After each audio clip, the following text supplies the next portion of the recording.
అనవసరంగా ఏదో ఊహించుకున్నాను. కాస్త అర్థమయ్యేలా చెప్పవే. సురేష్ వచ్చి నన్ను లవ్ చేస్తున్నట్టు చెప్పాడు. సరే, దానికి దీనికి ఏం సంబంధం?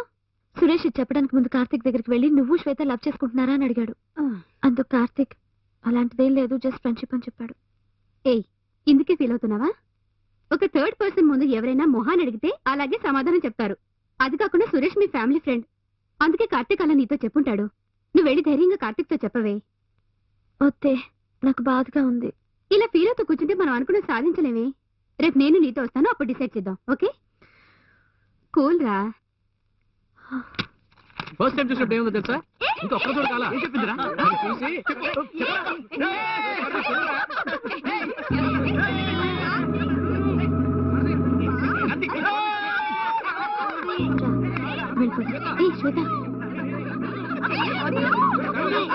పిలుస్తున్నాడు కదా.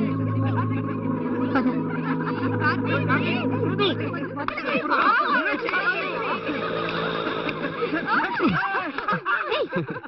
శ్వేత, నేను వాళ్ళ కాలేజ్కి హెల్ప్ అవడానికి వెళ్ళినప్పుడు ఏముంది తెలుసా?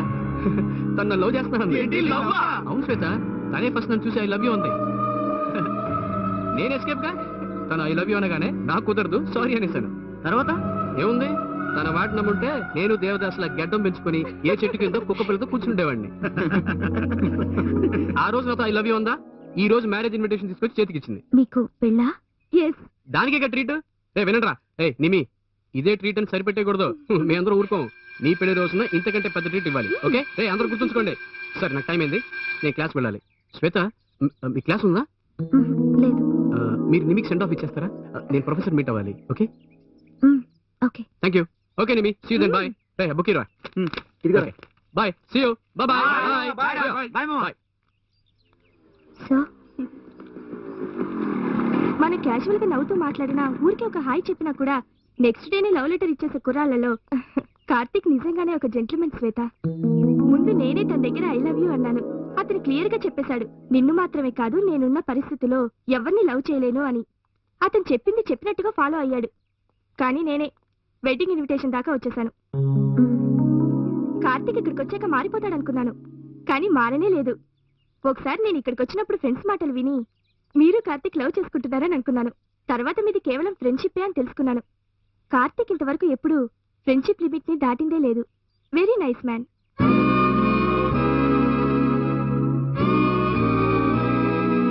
కానీ ఒక్క విషయంలో మాత్రం నేను బాధపడుతున్నాను. మనం ఎవరినైనా నిజంగా ప్రేమిస్తే వాళ్ళని ఏ విధంగానూ కొంచెం కూడా బాధ పెట్టకూడదు. కానీ నేను కార్తిక్ ని నిజంగా ప్రేమించి కూడా అతని మనసు తెలుసుకోకుండా ఐ లవ్ యూ అని బాగా బాధ పెట్టాను శ్వేత. ఈనాటి వరకు నేను ఎందుకలా అన్నానా అని తలుచుకొని బాధపడుతూ ఉంటాను. సారీ, నామానని నేను నా ఫ్లాష్ బ్యాక్ వెళ్ళిపోయాను.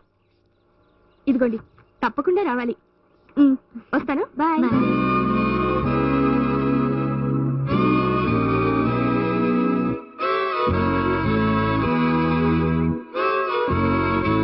ఏంటి సడన్ గా అలా అయిపోయావు? నిమ్మి అన్ని విషయాలు క్లియర్ చేసింది. ఏంటి నువ్వనేది? కార్తిక్ క్యారెక్టర్ చూసి, అతను నాతో బిహేవ్ చేసిన పద్ధతి చూసి, అతను నేను కొంచెం లవ్ చేసిన మాట నిజమే. కానీ ఇప్పుడు నిమ్మి మాట్లాడి వెళ్ళిన తర్వాత నా మనసులో ఉన్న ఆ ప్రేమ గుర్తు చేసుకున్నాను. ఏదో అలా అన్నా కూడా మనసులో బాధన్న మాట నిజమే. అంతకంటే ముఖ్యమైన విషయం ఏంటో తెలుసా? నేను నా లవ్ గురించి కార్తిక్కి చెప్పి అతని మనసు కష్టపెట్టడం ఇష్టం లేదు. నిమ్మి చెప్పిన విషయం నాకు బాగా నచ్చింది. మనం ఎవరినైనా ప్రేమిస్తే వాళ్ళని ఏ విధంగానూ కష్టపెట్టకూడదు.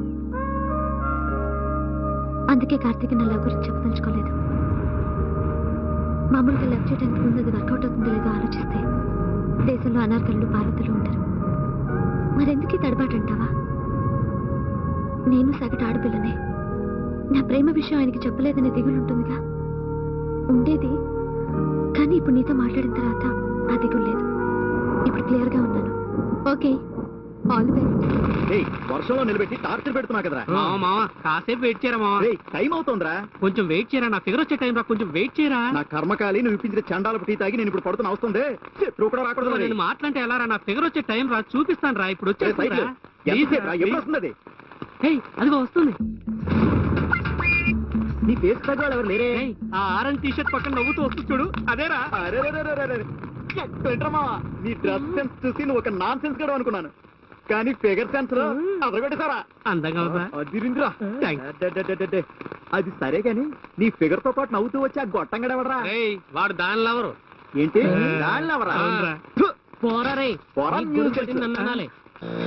నీ తమ్ముడు ఎప్పుడు వచ్చాడరా? ఇవాళేరా? హాయ్ హాయ్ హాయ్ బాలు, ఎలా ఉన్నావు? బాగున్నా అమ్మ ఎలా ఉన్నారు? బాగున్నారు. వీడు ఇప్పుడే వెళ్ళిపోతున్నాడు. బస్ స్టాండ్ దగ్గర వెళ్ళి దింపొస్తాను. అదేంటి అలా అంటారు? ఇప్పుడేగా వచ్చాడు, మనతో లంచ్ చేసి వెళ్తారు. వద్దండి. అందరూ పిలుస్తున్నారు కదా, పద వెళ్ళొద్దాం. సరే రా రా రా. Come on. కార్తీక్ ఏం తీసుకుంటారు? Anything is okay. Okay, fried noodles. బాలుకి క్లబ్ శాండ్విచ్ చెప్పండి. వెంకట్ నాకేమో ఆలు పరోటా.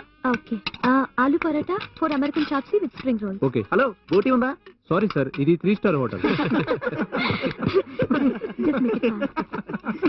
రేయ్, ఈ హోటల్ సైకాలజీ గురించి నువ్వు ఎప్పుడైనా విన్నావట్రా? ఏంటది? చెప్తా విను.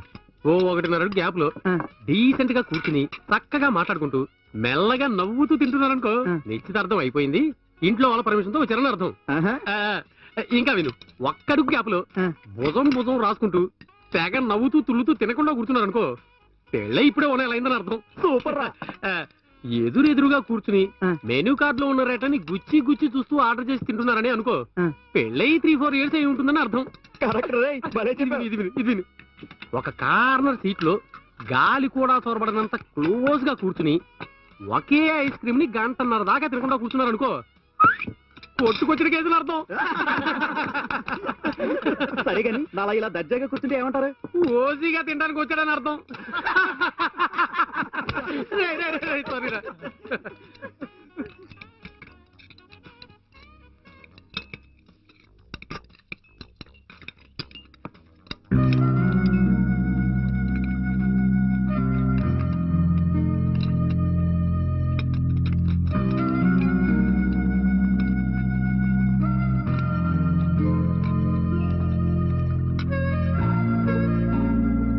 సినిమాలు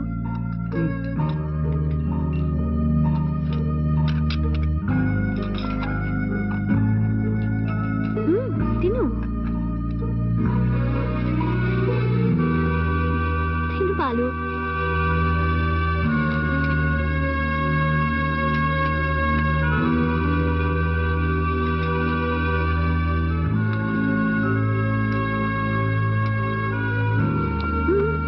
ఉండు.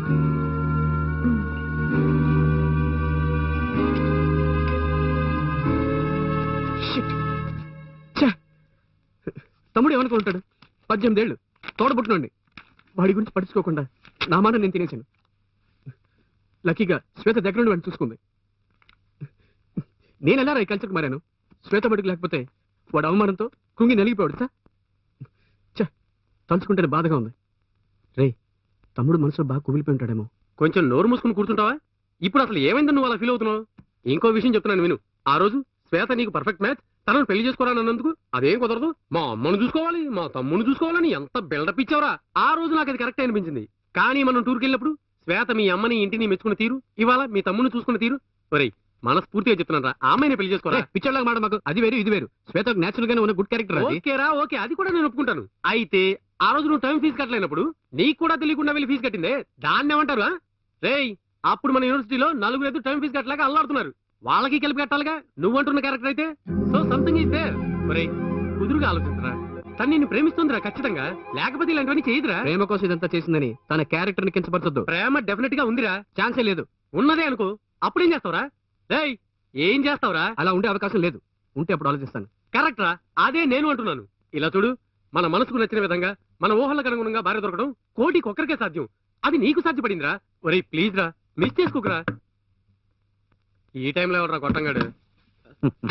Hi Venkat, how are you? Fine sir. Hi, Hello, sir. How are you? How are you? బాగున్నాను సార్.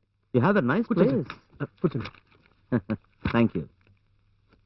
శ్వేత క్లాస్ లో ఉంటుంది. ఒక్క నిమిషం వద్దు పిలుచుకోవచ్చు. కార్తీక్ వద్దు, నేను శ్వేత కోసం రాలేదు, నీతో మాట్లాడాలని వచ్చాను. ప్లీజ్ ఏం లేదు, ఓ 5 minutes నాతో స్పెండ్ చేయగలవా? సార్ ఏం సార్ అలా అడుగుతారు? రే సార్ ఒక టీ కాఫీ తీసురా. అలాగే. ఏమవద్దు, కమాన్ టేక్. సార్ వద్దు సార్, వద్దు వద్దు. నువ్వు సిగరెట్ కలుస్తావని నాకు తెలుసు. శ్వేత నాకు తెలియకుండా నీకు లెటర్ కూడా ఇచ్చిందిగా. కమాన్ బాయ్, మీ ముందు- come on take one please. Thank you sir.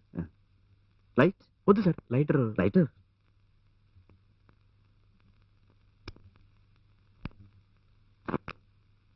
ఏం లేదు కార్తీక్, ఆ రోజు మీరంతా మా ఇంటికి వచ్చినప్పుడు శ్వేతకి ఏప్రిల్లో పెళ్ళని చెప్పాను. ఇక పెళ్లి పనులు మొదలు పెట్టాలనుకుంటుండగా నాకు ఇప్పుడు ఈ పెళ్ళొద్దు, ఇంకా చదువుకుంటానంటుంది. మామూలుగా ఒక అమ్మాయినైనా అబ్బాయినైనా పెళ్లి చేసుకోమంటే మేము ఇప్పుడు చేసుకోమని అంటారు. శ్వేత కూడా అలాగే అంటుంది అనుకున్నాను, కానీ తను సీరియస్గా అంటుందని ఇప్పుడే తెలుసుకున్నాను. సరే చదువుకుంటున్న పిల్ల కదా, ఎవరినైనా లవ్ చేస్తున్నావా అని అడిగాను. తను ఎవరిని లవ్ చేయటం లేదని చెప్పింది. ప్రేమించలేదంటోంది, పెళ్లి వద్దంటోంది. నాకు అయోమయంగా ఉంది. ఒక తండ్రిగా ఇంతకు మించి నేను తనని అడగలేకపోయాను. కానీ ఓ ఫ్రెండ్గా నువ్వు తనని ఏమైనా అడగచ్చు. అడగటం మాత్రమే కాదు, నువ్వు తనని పెళ్లికి ఒప్పించాలి. పెళ్లి కొడుకు తండ్రి నేను ఫ్రెండ్స్ మాత్రమే కాదు, బిజినెస్ పార్ట్నర్స్ కూడా. ఈ పెళ్లి జరిగితే ఇద్దరు రిలేషన్షిప్, బిజినెస్ రెండూ కంటిన్యూ అవుతాయి. సో నువ్వే తను ఒప్పించాలి. నువ్వొక్కడివే శ్వేత మనసు మార్చగలవు. ప్లీజ్, నేను నిన్నే నమ్ముకున్నాను. ప్లీజ్ కార్తీక్. సార్ మీరేంటి సార్ పెద్ద పెద్ద మాటలు మాట్లాడుతున్నారు? నేను చూసుకుంటాను సార్, మీరు ధైర్యంగా వెళ్ళండి. Okay, thank you sir. Thanks a lot. Welcome sir. See some time. Okay sir. Okay okay Venkat, bye. Bye sir.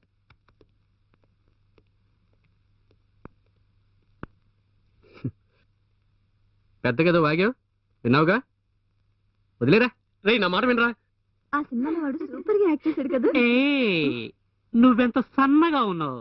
ఎలా ఎగుతాడా? సన్నానే సన్నగా. ఒక్కటిచ్చానంటే టెన్షన్ అవ్వకు.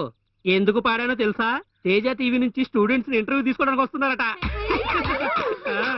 జాక్సన్, నన్ను మాత్రం తప్పుగా అనుకోక జాక్సన్. నన్ను క్లోజప్ లో తీయమని చెప్పవు. నా రాజా కదా, ఏది? నా బంగారం కదా. ఏది? ఏదివే? ఎందుకే టీవీలో అంటే పడిచేస్తారు? ఈ జన్మలో మారాటే 1.5 year గా నీ వెంట కుక్కలా తిరుగుతున్నానే. నన్ను అసలే మాత్రం పట్టించుకోకుండా ఓ టీవీ పేరు చెప్పగానే బుగ్గ పట్టుకొని బతులాడతావా? కితకితలు పెట్టావు, ఇక్కడ పట్టుకున్నావు, అక్కడ పట్టుకున్నావు, నా రాజాన్నో. ఎందుకే ఇలా చేస్తావు? ఒక్కొక్కడు తన ఫిగర్ పేరు తెలుసుకోవడానికి ఎంత కష్టపడుతున్నారు, ఎంత ఖర్చు పెడుతున్నారు. నేరుగా ఫోన్ చేసి నేను నెల్లూరు నుంచి నేరుగా మాట్లాడుతున్నాను, నాకు వయసు 16, ఇవి టీవీ వాడు అడిగాడా? ఎందుకే ఇలా చేస్తారు? ఆ చస్తూ ఉంటుంది బామ్మ. మా బామ్మకి ఏఆర్ రెహమాన్ పాట ఏంటి? దానికి అర్థమవుతుందటే. ఐ ఫీల్ వెరీ ఆ సాడ్. సంగతికి ఏం గాని, ఇప్పుడు అదే ముఖ్యం. ఆ కెమెరా ఎక్కడుందో చెప్పరాదు? కెమెరా స్టూడియోలో ఉంటుంది. నేను ఒకటి అడగచ్చా? మ్. కొంచెం పర్సనల్ గా ఉంటుంది, పర్వాలేదా? పర్వాలేదు, ఏదో రోజు పెళ్లి చేసుకుంటారుగా. చేసుకుంటాను. ఏం లేదు, లైఫ్ లో ఏదో ఒక రోజు ఎవరో ఒకరిని పెళ్లి చేసుకుంటారు. అది ఎందుకు మన తల్లిదండ్రులకు నచ్చిన వాళ్ళు అయి ఉండకూడదు? మీ నాన్నగారు వచ్చి మీ గురించి ఎంతో దిగులు పడ్డారు. అడ్వైస్ చేస్తున్నాను అనుకోకండి. నేను కూడా ఇప్పటి వరకు నా చదువు, నా డ్రెస్సు అన్నీ నా ఇష్ట ప్రకారంగానే చేస్తున్నాను. కానీ నా పెళ్లి విషయం మాత్రం మా అమ్మ ఇష్ట ప్రకారంగానే చేయాలనుకుంటున్నాను. ఎందుకంటే అప్పుడే నేను ఆవిడ్ని సంతోష పెట్టిన వాడిని అవుతాను. సో మీరు కూడా పెళ్లి చేసుకోండి. మీ నాన్నగారు చూసి పెట్టిన పెళ్లి కొడుకుని. అసలు పెళ్లి వద్దనడంలో అర్థం లేదనుకుంటున్నాను. ఎందుకంటే ఇంతకాలంగా మీతో మూవ్ అవుతున్నాను. ఎవరిని మీరు లవ్ చేయట్లేదని నాకు తెలుసండి. అందుకే అంటున్నాను, మీ నాన్న ఇష్ట ప్రకారమే ఆయన చూసిన అబ్బాయినే మీరు పెళ్లి చేసుకోండి. సారీ అండి, కొంచెం ఎక్కువగా మాట్లాడానా? కోపం లేదుగా? ఆలోచిస్తాను. Thank you.